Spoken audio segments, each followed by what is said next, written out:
नगर निगम चुनाव में दिल्ली के मुसलमानों से विशेषकर और दिल्ली के SC ST समाज से भी विशेषकर मैं विनती करता हूं, वोट खड्डे में डाल दें, नाले में डाल दें, कूड़े खत्ते पर फेंक दें, कूड़े के पहाड़ पर फेंक दें, नोटा दबा दें, मगर इन तीन पार्टियों को किसी भी कीमत पर वोट ना दें। इन तीन पार्टियों को वोट देने का मतलब है संविधान के विरोध में वोट देना। इन तीन पार्टियों को वोट देने का मतलब है संविधान मिटाने वालों को मजबूत करना। इन तीन पार्टियों को वोट देने का मतलब है मनुवाद की जड़ों को मजबूत करना। इन तीन पार्टियों को वोट देने का मतलब है संविधान मिटाकर मनुस्मृति को वापस लागू करवाना। इसलिए मैं फिर हाथ जोड़कर विनती करता हूं, मुसलमानों, याद करो तुम जब कोरोना काल में तुम त्राही त्राही कर रहे थे तो तुम्हारे और हमारे और सबके सम्मानित धर्मगुरु मौलाना साद को विलेन बनाकर किसने पेश किया और उसमें केजरीवाल की क्या भूमिका रही? FIR करने की अनुमति उसने क्यों दी? क्यों कोरोना जो एक महामारी था उसको धर्म से क्यों जोड़ा गया? ये सवाल आज उठाने का समय मुसलमानों तुम्हारे साथ आया है। क्यों CA NRC जो एक संवैधानिक मामला था, तुम सड़क पर थे, केजरीवाल ने कहा अगर 24 घंटे में पुलिस हमारे कब्जे में कर दिया जाए तो शाहीन बाग का तंबू हम उखाड़ कर फेंक देंगे। केजरीवाल जी, अगर दिल्ली पुलिस आपके हाथ में होती तो आप तंबू उखाड़ कर फेंक देते। इसका मतलब है कि जो अमित शाह चाहते थे, जो मोदी जी चाहते थे, वही आप भी चाहते थे। तीन कौन सी पार्टियां जिसका आप कह रहे हैं कि इनका वोट ना करें? भारतीय जनता पार्टी, भारतीय राष्ट्रीय कांग्रेस पार्टी और आम आदमी पार्टी, ये तीनों पार्टियों का भारत का मुसलमान, भारत का SC ST OBC अगर बहिष्कार नहीं करेगा, देश में संविधान बचना संभव नहीं है। तो ये उलझाने लटकाने भटकाने वाली सरकार है, ये विज्ञापन वाली सरकार है। भारत के दलितों, भारत के पिछड़ों, भारत के मुसलमानों, होश में आ जाओ। विज्ञापन देखकर, विज्ञापन मेट्रो स्टेशन पर लाखों करोड़ों का विज्ञापन, बस स्टैंड में लाखों करोड़ों का विज्ञापन, रेलवे स्टेशन पर लाखों करोड़ों का विज्ञापन, फ्लाईओवर पर विज्ञापन और सड़कों के ऊपर विज्ञापन, और गरीब के पेट में दाना नहीं। यही वो भारत है जहां भात भात करते संतोषी मर गई ना। यही वो भारत है जहां दाना माझी अपने मृत पत्नी को साइकिल पर लोड करके संस्कार करने ले जा रहा। यही वो भारत है ना साहब जहां अस्पताल में एम्बुलेंस ना होने के कारण रेहड़ी पर जो है अपने लोग परिवार को लेकर जा रहे हैं। तो क्या ये सारी घटनाएं ये नहीं दर्शाती हैं कि आर्थिक विषमता अभी है ना देश में साहब? दुर्भाग्यपूर्ण है, धमकी इसको नहीं कहा जाएगा। कथित तौर पर लोग कहते हैं कि अयोध्या के संत हैं। मैं संत तो मानता ही नहीं हूँ। ऐसे लोगों को कभी भी साधु या संत नहीं कहा जाएगा। संत का जो अर्थ है वो कुछ और है।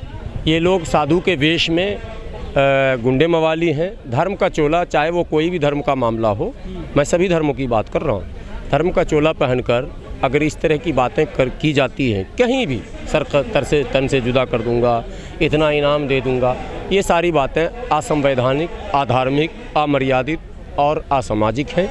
इसका विरोध होना चाहिए और ऐसे लोगों पर त्वरित कार्रवाई होनी चाहिए। लेकिन मुद्दा ये है कि पिछले कई वर्षों से देश के अंदर लगातार सभी राजनीतिक दल, जो भी राजनीतिक दल है, मैं सभी की बात कर रहा हूँ, मुख्य रूप से कांग्रेस, भाजपा और आम आदमी पार्टी, तीन दलों की बात मैं कर रहा हूँ। दुर्भाग्य ये रहा इस देश का कि जिस देश में गरीबी रेखा से नीचे जीवन यापन करने वाले बड़ी तादाद में हैं, जिनकी आबादी अगर मोदी सरकार की बात मानी जाए और 5 किलो अनाज को आधार बनाया जाए तो 80 करोड़ से अधिक लोग जो गरीबी रेखा से नीचे 5 किलो अनाज पर आश्रित हैं, उस देश में गरीबी उन्मूलन पर चर्चा होनी चाहिए थी। शिक्षा के स्तर को ऊंचा करने पर बात होनी चाहिए थी। जहां ऑक्सफोर्ड यूनिवर्सिटी में पढ़कर लोग इतरा रहे हैं, जहां जो है कैलिफोर्निया और दुनिया के और बड़े यूनिवर्सिटी में पढ़कर लोग अपने आप को कॉलर ऊंचा कर रहे हैं, वहां भारत के अंदर कोई भी विश्व स्तरीय यूनिवर्सिटी नहीं है। चर्चा इस पर होनी चाहिए थी। जहां अस्पताल में, स्वास्थ्य के क्षेत्र में दुनिया के कई देशों से हम अभी भी पीछे हैं। तो हमारे यहाँ अनेकों मुद्दे हैं। आपने कहा था 100 स्मार्ट सिटी बनाएंगे, तो स्मार्ट सिटी और स्मार्ट गांव कोई कहीं नज़र नहीं आया। आपने रोज़गार की जो बात की थी वो भी नहीं दिखी। आपने जितने भी वायदे किए थे गरीबी उन्मूलन के संबंध में, वो सब के सब हवा में रह गए। केजरीवाल सरकार की बात अगर दिल्ली में आप करें और MCD की बात भी कर लें, चूँकि अब MCD का चुनाव भी हो रहा है, केजरीवाल सरकार ने भी जब वो सत्ता में आने से पहले मंच संभाला था, माइक संभाला था, तो यही केजरीवाल जी थे जो बड़े अच्छे अंदाज में भाई साहब उधर था भाइयों बहनों, बड़े साहब और छोटे साहब भाई साहब करते थे। वैगन और गाड़ी से ही चलूँगा, मैं गाड़ी बिल्कुल नहीं बदलूंगा, चाहे गाड़ी का पलक जाम हो जाए तो हो जाए, धक्का मार के मैं घर पहुंच जाऊंगा, सिक्योरिटी नहीं लूँगा, मकान नहीं लूँगा, मैं बिल्कुल साधारण रहूँगा जी। आम आदमी की सरकार है जी, इसमें केवल आम आदमी की बात होगी। लेकिन बात ये होने लगी कि सिक्योरिटी के नाम पर और प्रोटेक्शन के नाम पर करोड़ों रुपए वसूले जाने लगे, और वो मंत्री जिस पर अरबों के घोटाले के आरोप हैं वो जेल में चला भी गया, तो उसका इस्तीफ़ा नहीं मांगा गया, न उसे मंत्रिमंडल से बर्खास्त किया गया। तो मुद्दा ये भी रहा। उसी दिल्ली में केजरीवाल जिसने रोज़ी रोटी, पढ़ाई लिखाई, दवाई, कमाई की बात कही थी, इसी दिल्ली में हिंदू और मुस्लिम के नाम पर दंगे करवाए गए, और केजरीवाल सरकार दांत खिसोड़कर, आंख बंद कर कर उस दंगे का मज़ा लूटती रही। दंगा प्रभावित क्षेत्रों का दौरा तो केजरीवाल सरकार ने बहैसियत मुख्यमंत्री के नहीं किया, और पीड़ित परिवारों से न मुलाकात की, न कंपनसेशन दिया। यही दिल्ली था जब एक राष्ट्रीय आपदा से पूरी दुनिया घिरी हुई थी, जिसको कोरोना कहा जाता है, उसमें एक षड्यंत्र के तहत तबलीगी जमात और मरकज़ निज़ामुद्दीन को टारगेट किया गया, और केजरीवाल सरकार दांत निकाल कर प्रेस कॉन्फ्रेंस कर रहे थे, और आदरणीय केजरीवाल श्री 420 केजरीवाल प्रेस कॉन्फ्रेंस में कहते थे कि आज 5700 इतने पाए गए पॉजिटिव कोरोना, उसमें इतने तबलीगी हैं।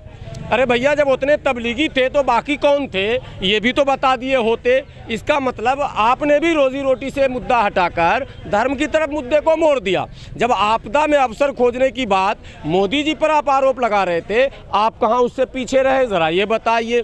दुर्भाग्य की बात यह है कि राहुल गांधी से लोगों को जब उम्मीद जगी तो राहुल गांधी भी जनेऊ निकाल कर दिखाने लगे, और अपने आप को सबसे बड़ा शिव भक्त बताने लगे और ब्राह्मण बताने लगे। सवाल ये है कि क्या जाति से, विशेष जातियों से होना अनिवार्य है क्या राजनीति के लिए?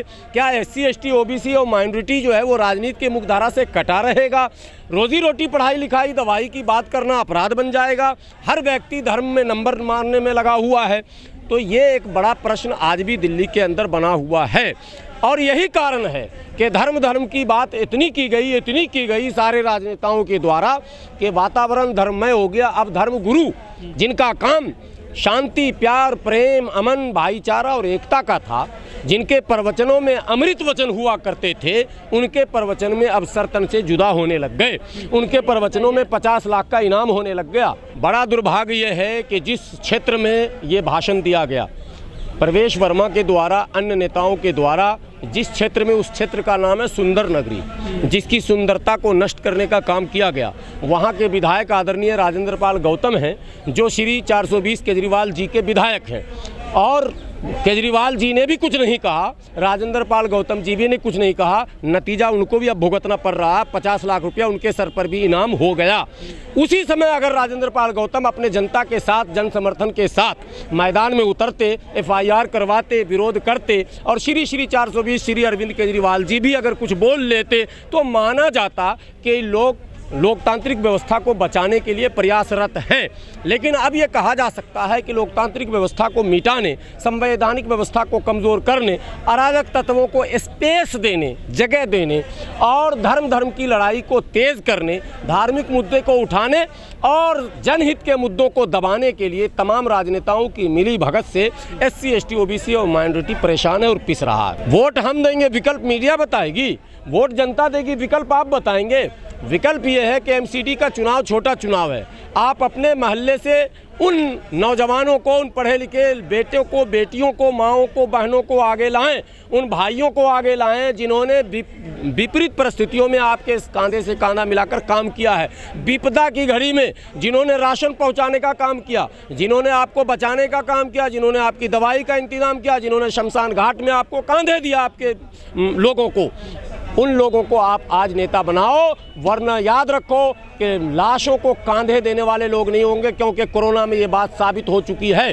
कोरोना काल में जब लोग एक दूसरे से भाग रहे थे, कट रहे थे, इंसान से भाग रहा था, मैं हाफिज गुलाम सरवर 10 नॉन मुस्लिम को शमशान घाट में अंतिम संस्कार करवाया हूँ। कईयों में मैंने अपने पैसे भी लगाया, कई मुसलमानों को कब्रिस्तान तक पहुँचाया, उसका अंतिम संस्कार करवाया। मैंने सारा काम किया, और हज़ारों ऐसे लोग हैं जिन्होंने किया।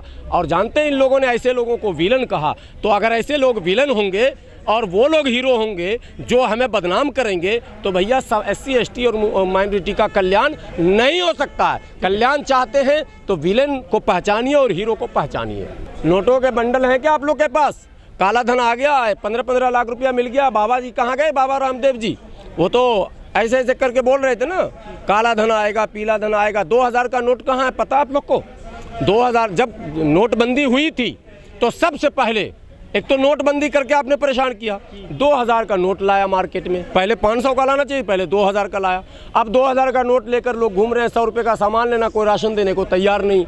वही 2000 का नोट आज आप ढूंढिए, आपको नहीं मिलेगा। क्या उसको विड्रॉ किया गया? क्या RBI ने 2000 का नोट मांग लिया, बैक किया? कोई है बयान आपके पास? क्या सरकार ने बंद कर दिया? नहीं किया। तो नोट गए कहाँ? 2000 के जो नोट छपे थे, जो अरबों खरबों रुपए छपे थे, वो कहाँ गए? इस गुजरात चुनाव में लगा दिया पैसा। तमाम जगह पर वही मामला जो क्या कहते हैं जमाखोरी जिसको आप कहते हैं, सारे लोग फिर उस नोटों को दबाकर बैठ गए हैं। मार्केट में वो नोट नहीं है और काला धन निकालने आए थे, जो वो पिंक नोट था वो भी ये दबा के बैठ गए, पिंक धन। अब पिंक नोट मिल ही नहीं रहा, 2000 का नोट मार्केट में ढूंढिए, मिल ही नहीं रहा, गया कहाँ भाई? लेकिन सर नोटबंदी के बाद में हमारे देश के जो धनपति हैं वो टॉप 10 में शामिल हो गए, दूसरे तीसरे नंबर पर अडानी आ गए हैं। देखिए, नोटबंदी हो, कोरोना हो या कोई भी राष्ट्रीय आपदा हो, अमीरों की गाड़ी बढ़ती गई है पिछले 10-15 वर्षों में, गरीब और गरीब होता गया है। आप देखिए, गरीबी रेखा से नीचे जीवन यापन करने वालों की संख्या में कहीं कमी नहीं आई है।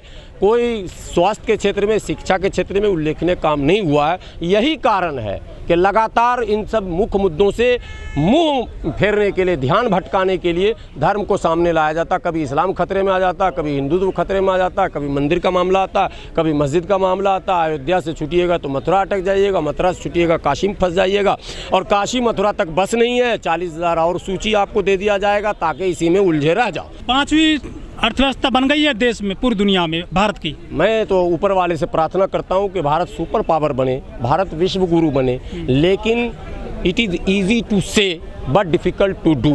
कहना बहुत आसान है। आंकड़ों की दुनिया में जब आप जाएंगे तो आंकड़ों में भी खेल चल रहा है। चैनल वाले के पास अलग आंकड़ा है, मोदी समर्थक लोगों के पास अलग आंकड़ा है, विरोधियों के पास अलग आंकड़ा है, सोशल एक्टिविस्टों के पास अलग आंकड़ा है। ये आंकड़े बन कहाँ से रहे हैं, कहाँ से आ रहे हैं? लेकिन मैं तो सीधे 2 आंख की बात करता हूँ। ऊपर वाले ने 2 आंख दिया है, हम देख रहे हैं। इसी दिल्ली में हर लाल बत्ती पर, आखिरी बात सुन लेंगे, इसी दिल्ली में, देश की राजधानी है, संपन्न देश है, हर लाल बत्ती पर भीख मांगने वाला खड़ा है। कौन है वो? पाकिस्तानी है, आतंकवादी है, बांग्लादेशी है, भूटानी है, नेपाली है। कहाँ से आ गया वो भीख मांगने वाला?